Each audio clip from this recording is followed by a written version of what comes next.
Quand on regarde la partition finale, il y a beaucoup de notes. Alors on n'y comprend pas forcément grand chose, donc on va éclaircir ça, et c'est pour ça que je propose une partition éclaircie, on va dire, pour de première étape. Et à ce moment-là, on voit quoi? On voit chaque empreinte plus la mélodie. Donc à ce moment-là, on sait ce qu'il faut jouer, c'est plus simple. Avant de commencer, je voudrais préciser que ceux qui ont des petits doigts et qui n'arrivent pas à faire de grands écarts, ils vont avoir du mal pour ce morceau, parce que les deux écarts grands, c'est 2 et 7. C'est-à-dire 2 sur la quatrième corde et 7 sur la première corde. Ou alors un barré 5 avec un 12.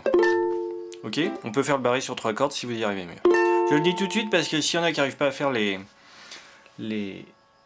ces empreintes-là, après de toute façon il n'y a pas de moyen de simplifier ou... En tout cas 5 et 12, il n'y a pas moyen. Donc c'est parti. La première portée, en fait il n'y a pas grand-chose à signaler. Sauf cette histoire d'écart. Qu'on retrouve deuxième mesure. Donc première mesure, on a un 7 sur la première corde, mais on va le lâcher quand on va faire 4, 5, 7, 5, 4. Ok, donc on peut lâcher le premier doigt. Pourquoi on peut le lâcher? Parce que quand on va faire les battements, on jouera que 3 cordes la majorité du temps.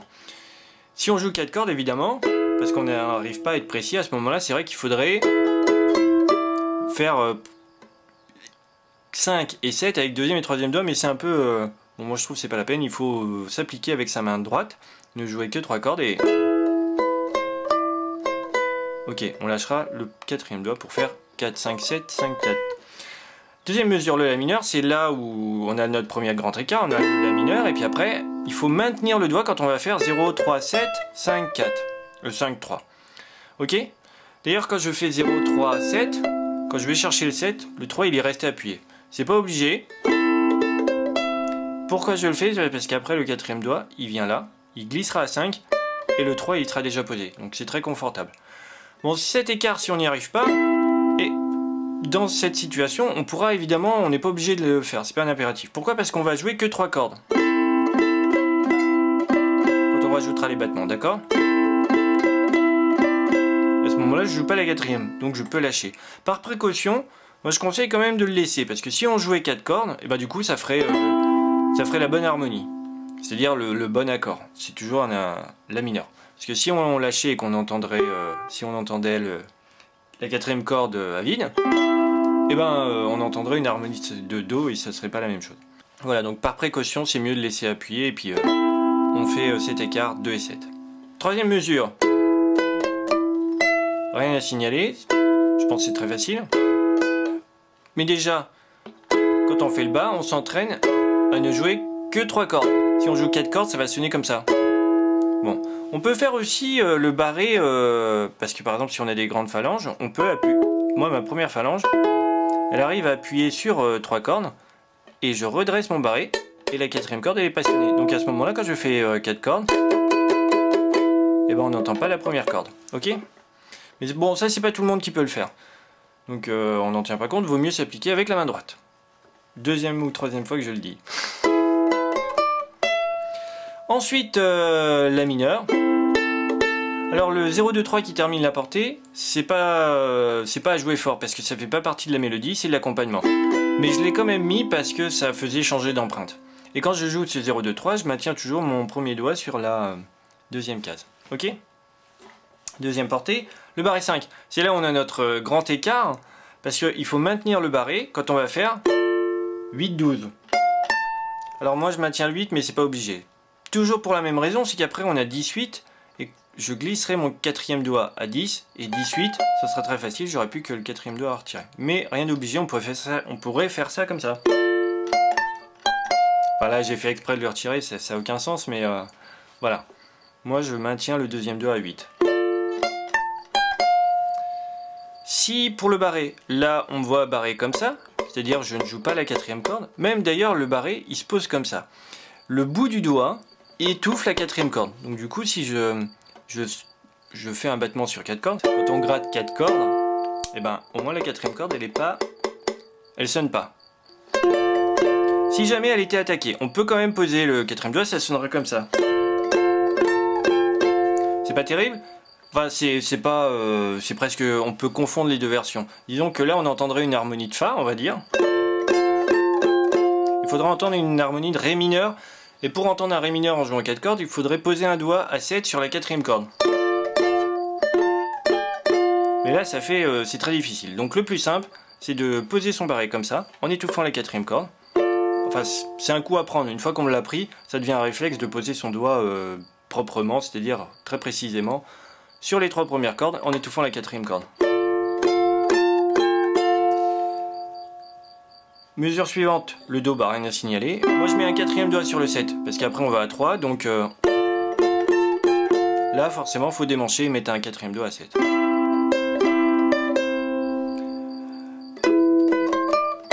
Et les 2 dernières mesures, c'est les mêmes que les 2 dernières de la première portée.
Maintenant, on peut rajouter les battements.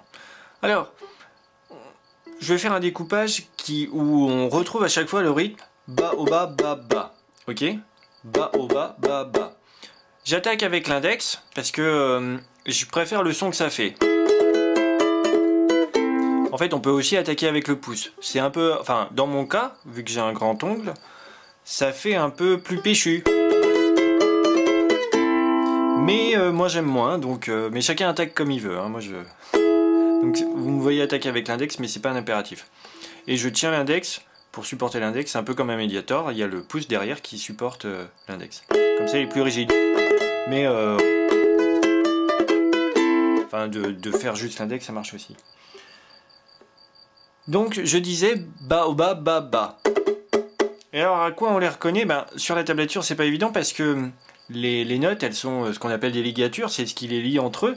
Ça correspond pas à ce que je fais. C'est-à-dire que le découpage, en tout cas, ça correspond pas à ce que je fais rythmiquement. Enfin, d'un point de vue solfège, c'est bien ce que je fais, mais voilà, le découpage, intuitivement, c'est pas ce que les gens auraient noté. En tout cas, ceux qui font pas de solfège. Parce que le solfège, en fait, ça découpe la pulsation, on va dire. Alors que là, on découpe par ba, au, ba, ba, ba. Et quand on démarre, ba, o, c'est pas sur la pulsation. Et le ba, ba qui suit, on l'aurait attaché avec le ba, o qui précède. Ba, o, ba, ba, ba. Ok? Le premier ba, il est tout seul, en fait. Ok? Et une fois qu'on a fait notre premier ba, d'ailleurs, on peut le faire sur 3 ou 4 cordes. Le premier ba, ça n'a pas d'importance. Ok? Sur 3 cordes, c'est quand même mieux. Bon. Après, ba, au, ba, ba, ba. Alors là, c'est relativement difficile parce que quand on démarre ba, haut, on fait que les 3 cordes du bas. Et après, je monte ma main et je fais ba, ba, ba sur les 3 cordes du haut. Et là, on n'entend pas la première corde. En fait, ce qui compte, c'est de faire sonner bien la quatrième. Si jamais il y avait que 2 cordes, ça irait aussi. Vaut mieux jouer 3 cordes que 4. Enfin là, quand je joue 4 cordes, on n'entend pas la première. Mais si je jouais 4 cordes en entendant la première corde parce que mon barré appuie, ça sonnerait comme ça. Quand je joue la 5e case, ça peut sonner faux avec la première corde. Et quand je joue le 5, bon, vraiment, faut pas jouer la première corde. Ok, si on l'entendait, ça sonnerait faux. Donc si vous entendez pas faux comme ça, c'est qu'on l'entend pas et c'est ce qui compte. Donc 4, 5, 7, on repasse sur les 3 du haut. Donc je le répète, si je l'ai déjà dit, jouer sur 3 cordes, c'est une habitude à prendre. Attaquer que de 3 cordes et donc après, une fois qu'on a pris cette habitude, c'est facile de passer, de switcher, comme diraient certains, des 3 du bas aux 3 du haut. Ok ? Donc ça c'est le premier paquet, parce que, ou la première, ouais, on va appeler ça pas des paquets mais des phrases. Enfin, c'est pas non plus des phrases, c'est des... vous m'avez compris. Je vais quand même dire des paquets. Ce premier paquet de notes, et ben, il n'est pas facile parce que justement il faut passer des 3 du bas aux 3 du haut. Ba, au, ba, ba, ba, ba, haut, et après ba, ba, ba, 4, 5, 7. Deuxième paquet. On reste... on fait l'inverse. On commence par ba, au, ba, et le ba, haut. En fait, ba, haut sur la tablature, c'est à chaque fois que vous voyez ce qu'on appelle des doubles croches, c'est-à-dire quand les ligatures, il y a 2 barres parallèles. 2 barres horizontales parallèles. Et donc c'est ba, haut. Et la note qui suit, c'est toujours un ba. Donc ça fait... le 7, ba, haut, et le 5, ba. Ok? Et après, on retire, on a le 4. Ok? Et pour terminer la formule, ba, haut, ba, ba, ba, il faut arriver sur le la mineur. Sur le la mineur, ici, bon, on peut jouer 3 cordes, si c'est confortable, mais on peut aussi prendre l'habitude d'en jouer 4. Parce que en jouant 4, on entend encore mieux la note de la mélodie, qui est sur la 4e corde, et sur la première à la fois. Ok, mais si on en joue que 3, c'est pas un souci. Quand on a joué chaque phrase, après on les répète à son rythme, comme ça. Et après on fait la deuxième phrase. Le deuxième paquet. Ok? Et on va évidemment à son rythme. Et on le fera seulement à la fin avec le métronome. Troisième paquet. On a notre empreinte de la mineure. Moi je fais ba au bas sur 4 cordes, mais pareil si on joue 3 cordes, ça va aussi. Si là on jouait que 3 cordes, je préférerais les 3 du bas plutôt que les 3 du haut. Sur les 3 du bas, c'est plus facile de faire ressortir la première corde à vide. Ok? Surtout que ceux qui vont lâcher le premier doigt pour jouer 3, 7, 5, 3 plus confortablement, et ben faut pas qu'ils jouent la première corde.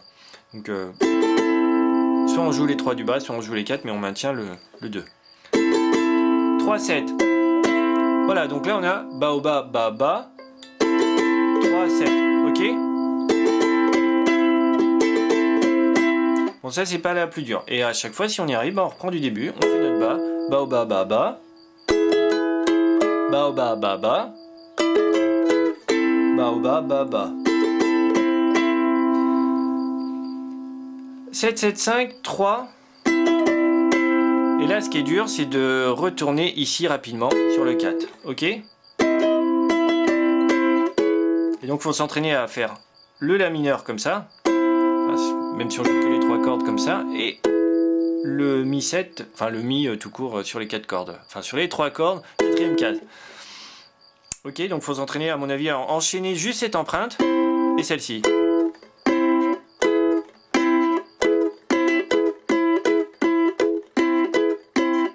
À mon avis, c'est pas trop difficile quand même parce que le premier doigt il est déjà sur la 4e corde et donc il glisse sur la 4e case et il a juste à. Hop, il est comme ça, il glisse et il a juste à se rappuyer en barré. Donc c'est pas non plus un geste. Enfin, on vient pas de la lune. Et à chaque fois, on reprend du début. Ba-O-Ba, Ba-Ba. Ba-O-Ba, Ba-Ba. Ba-O-Ba, Ba-Ba. Ba-O-Ba, Ba-Ba. D'ailleurs, de répéter à chaque fois au début, ça aide à la mémoriser à la fin. Ba-O-Ba, Ba-Ba. Alors là, c'est facile parce qu'on change pas de corde pour une fois, on reste sur les 4 du haut. Ok, 4, 4, 4, 5, 7. Normalement, on reprendrait du début, mais je vais pas le faire. Pour raccourcir la vidéo.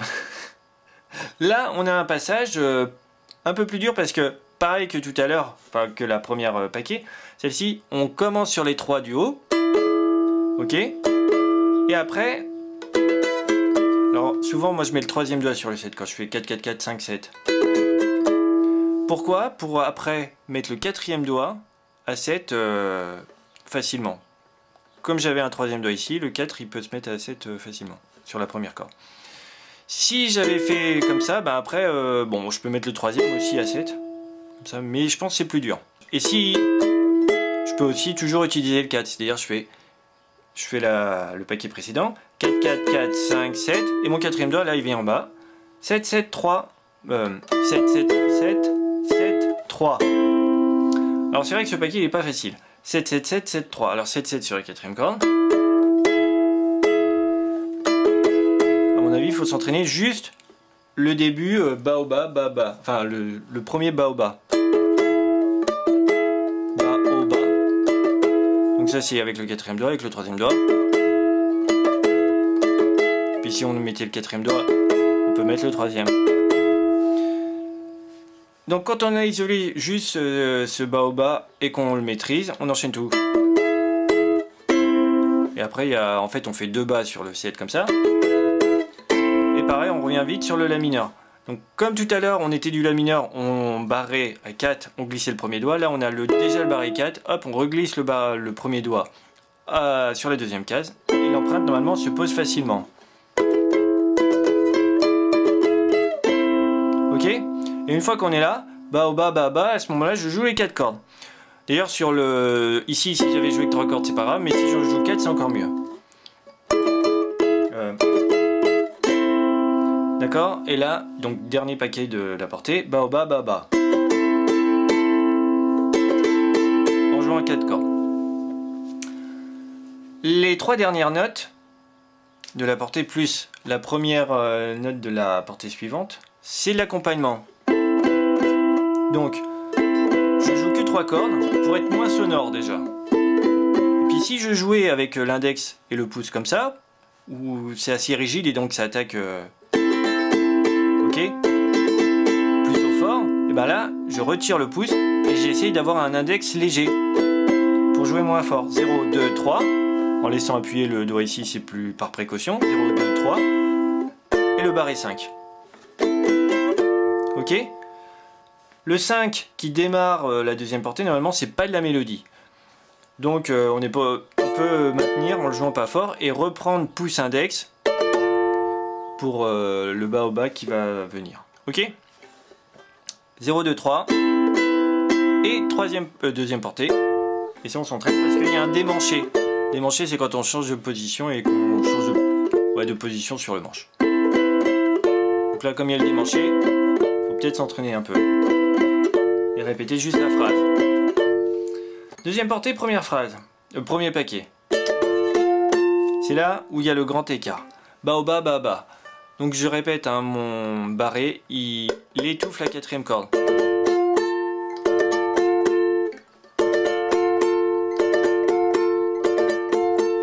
Ceux qui n'y arrivent pas, comment est-ce qu'on fait pour travailler un écart? Ce que je vais dire, c'est plus facile si vous avez plus de cases que 12. S'il s'arrête à 12, vous êtes obligé de partir, vous ne pouvez pas vous entraîner plus haut. Pourquoi s'entraîner plus haut? C'est parce que comme les cases se rétrécissent, l'écart va être moins grand. Donc je fais le même écart, imaginons que c'est 5, 8, ça sera... Bon là je suis à 8, mais imaginons que c'est 5, donc 8 ça va être 11, et puis 12, ça va être 15. Et donc je peux m'entraîner à faire ça. Et si j'y arrive par exemple 8, 11 et 12 et 15, et ben je descends d'une case. Et donc ça fait barré 7, 10 et 14. Puis après je descends. Et après chaque fois je descends d'une case.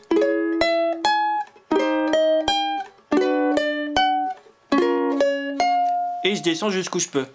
Évidemment là, moi j'y arrive avec le barré 1, 4, 8.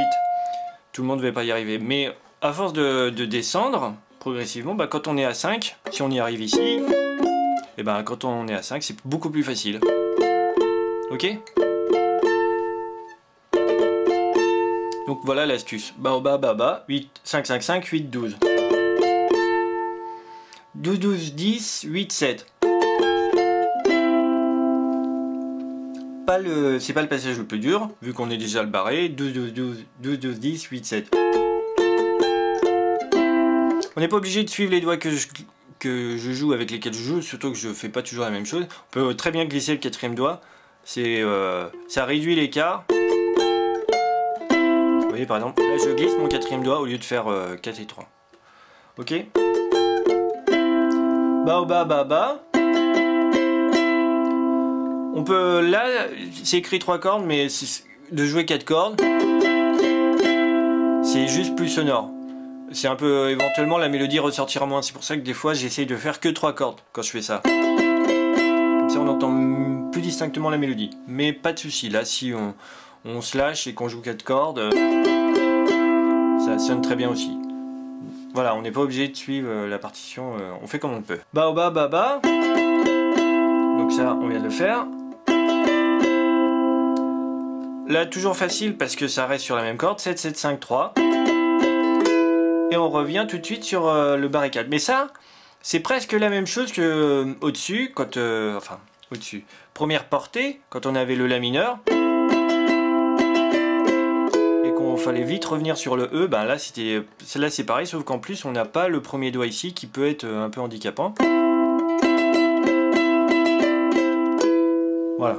Il faut s'entraîner à switcher, à passer des 3 aigus, enfin des 3 du bas aux 3 du haut.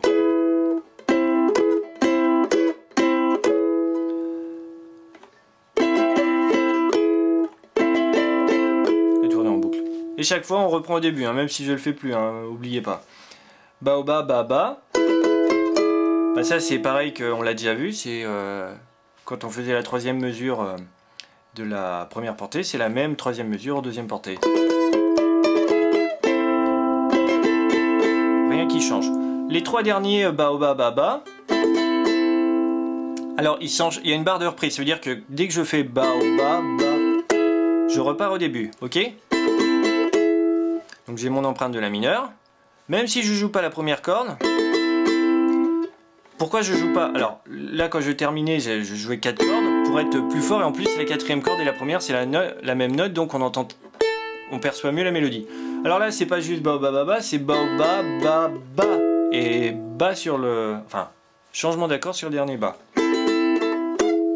Et là ce changement il est pas facile parce que on est là et tout de suite faut prendre l'accord initial.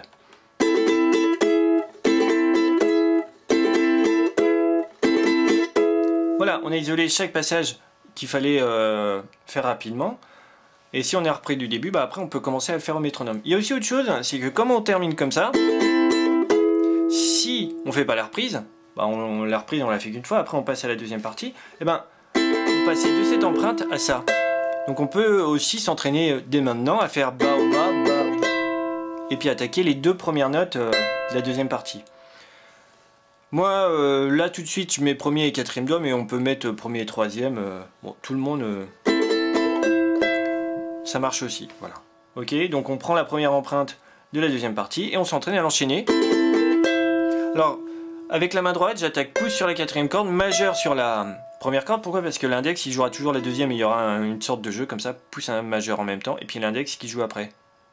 Ok, donc directement quand j'attaque la deuxième partie, troisième portée, ben j'attaque pouce majeur.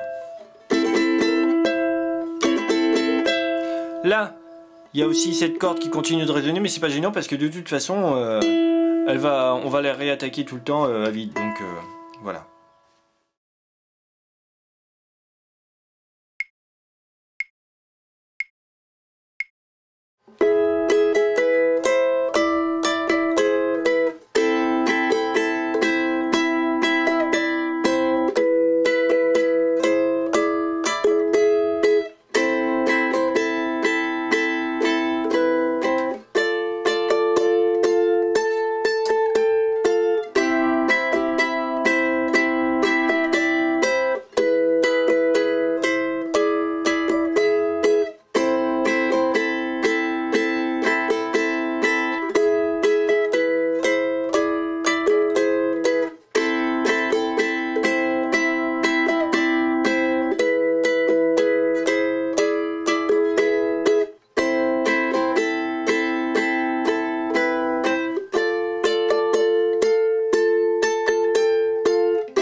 La deuxième partie, on commence par les empreintes pareil. Alors souvent je mets premier et quatrième doigt, mais premier et troisième doigt ça marche pour la première empreinte. Ce qu'il faut c'est enchaîner juste les empreintes sans s'occuper de l'arpège. Et qu'est-ce qu'on remarque? C'est que le premier doigt et le troisième doigt par exemple, on pourrait tout jouer avec juste deux mêmes doigts. On enchaîne les empreintes, donc je vous laisse déchiffrer. Et après de 5 à 7, je vais à 3 et 2. Toujours en glissant. 5 et 4 en glissant, A1 et 2 en glissant, A2 et 3 en glissant. Alors à 0, bah forcément on retire les doigts. 1 et 4, on peut le faire avec 1 et 3, et puis après, ou alors 1 et 4, mais bon, 1 et 3 ça marche, et puis on enchaîne avec le E, il y a le 1 qui n'a pas bougé. Et donc juste la troisième portée de la partition, on n'a utilisé que 3 doigts. Si on utilise le 4, en fait ça change pas grand chose. Hein. D'ailleurs, l'intervalle, l'empreinte, d'ailleurs on le voit sur le diagramme, entre ça, les 5 premières empreintes, c'est la même empreinte, juste on a changé de case. Le début de la 4e portée, c'est la même chose. Les 5 premières empreintes, c'est les mêmes. Et à partir de la 6e, ça change. Bon, si on avait pris premier et 3e ou premier et 4e, ça change rien. Faut glisser tout à 5. On glisse encore les doigts, ils restent sur les mêmes cordes. Il y a juste l'espace entre les deux cordes. Au lieu d'avoir un intervalle d'une case, on aura un intervalle de 2 cases. Mais voilà, c'est tout. Alors par exemple, il se trouve que quand on a des progressions parallèles comme ça, si on a un petit intervalle, par exemple on va mettre premier et deuxième doigt, si on avait tout fait avec premier et deuxième doigt, et ben là, comme on va avoir un intervalle de 2 cases, et ben on va mettre le troisième doigt.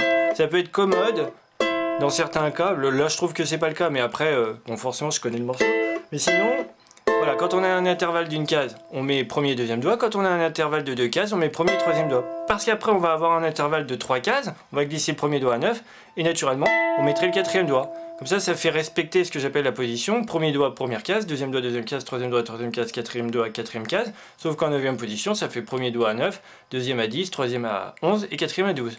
Ok? Bon, j'espère que vous avez compris la logique. Hein. Donc il y a une logique qui fait que si on choisit premier et deuxième doigt quand il y a un intervalle de 2 cases, premier et deuxième doigt quand il y a une case, puis quand il y a 3 cases, premier et quatrième. Et puis si on a mis premier et troisième, ça marche aussi, on peut tout faire... Voilà, il n'y a pas de doigté préféré, il y a juste ce qui ne change pas, c'est le premier doigt qui glisse sur la 4e corde. Et le dernier, 7 et 11. En général, bon, je garde les mêmes doigts. Hein. Des fois, à la place du 7, on peut jouer un 9, mais je préfère le 7. Voilà. Ok, enfin un 9 sur la 4e corde au lieu du 7, mais bon, je préfère le 7. Et tout ça, ben, on s'entraîne, il y a deux façons. Alors, bon déjà on arpège. L'arpège, bon, si on sait le faire comme ça,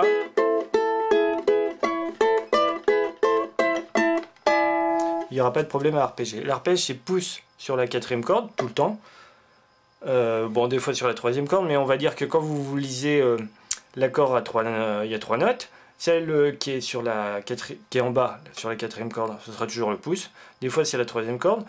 Et puis la note du milieu, qui est toujours le 0, bah, ça sera avec le premier doigt. Et puis la note en bas, enfin en haut sur la tablature, c'est avec le majeur. Donc on fait 2 fois chacun. Et puis on s'entraîne comme ça. Alors deux façons de l'interpréter. Soit on change... Alors là, le piège, il est... je parle des deux façons de l'interpréter après. Le piège, il est là quand on arrive sur le E de la 4e mesure, parce que en effet, là, au lieu, on change l'arpège, on attaque pouce index et après le majeur. Ok? Enfin, on pourrait garder pouce majeur et puis index sur la 2e corde. Ça dépend. Enfin, les deux, ça marche. Moi, je fais comme ça, mais c'est vrai que ça aussi, ça permet de ne pas changer l'arpège. Pouce majeur et index sur la 2e corde. Et après, c'est tout le temps comme ça jusqu'à la fin. Alors, deux façons, je voulais dire, de l'interpréter, c'est soit ce qu'on appelle, on va jouer lié, comme ça.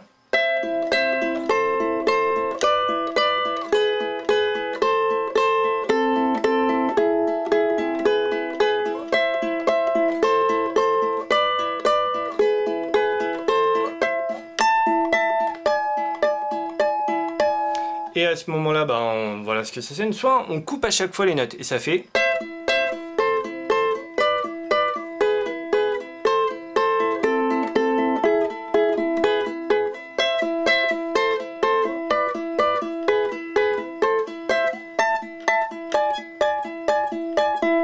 À ce tempo, c'est peut-être pas joli la deuxième version, mais très rapide, c'est pas mal de faire.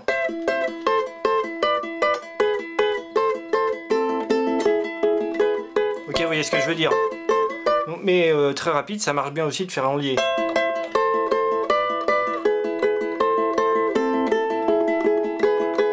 ce qui est intéressant, par exemple moi ce que j'aime faire, c'est par exemple la première fois je le fais en lié. Je rejoue le morceau et puis la deuxième fois que je le rejoue, bah, je le joue en piqué. Vu qu'on fait plusieurs fois la reprise. Ok?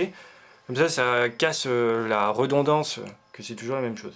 Si on veut faire lié, ce qu'il faut c'est que les doigts ils quittent jamais la corde et donc quand on change d'empreinte seulement après avoir attaqué le 0. Là j'ai joué mes 4 premières croches et je change d'empreinte qu'après la 4e croche. Ça veut dire que je change très vite l'empreinte. Ok? Et si je préfère l'autre, comment on fait? Et ben en fait à chaque fois les doigts ils arrêtent de presser. Dès que j'ai attaqué, hop, ils arrêtent de presser. Donc ça vous savez faire. On attaque la corde, c'est pareil pour ceux qui font des accords et tout ça. Hop, on attaque la corde et on arrête de presser et ça coupe le son. Quand on aura les cordes à vide ici, en fait, quand j'attaque l'index, il attaque la deuxième corde. Quand j'attaque le pouce et le majeur, et ben je repose les doigts. Donc quand je joue, on entend ça, et ben le pouce et le majeur, vous voyez, ils se sont reposés sur les cordes première et troisième corde. Dès que j'attaque, hop, on l'a. Dès que je vais attaquer le majeur, vous commencez par là, hop, vous reposez pouce et index, pouce et majeur sur première et troisième. Hop, je refais. Ok. Et c'est la même chose, on attaque, et après dès qu'on attaque avec l'index, on étouffe. Voilà, maintenant il n'y a plus qu'à jouer au métronome. Bon courage!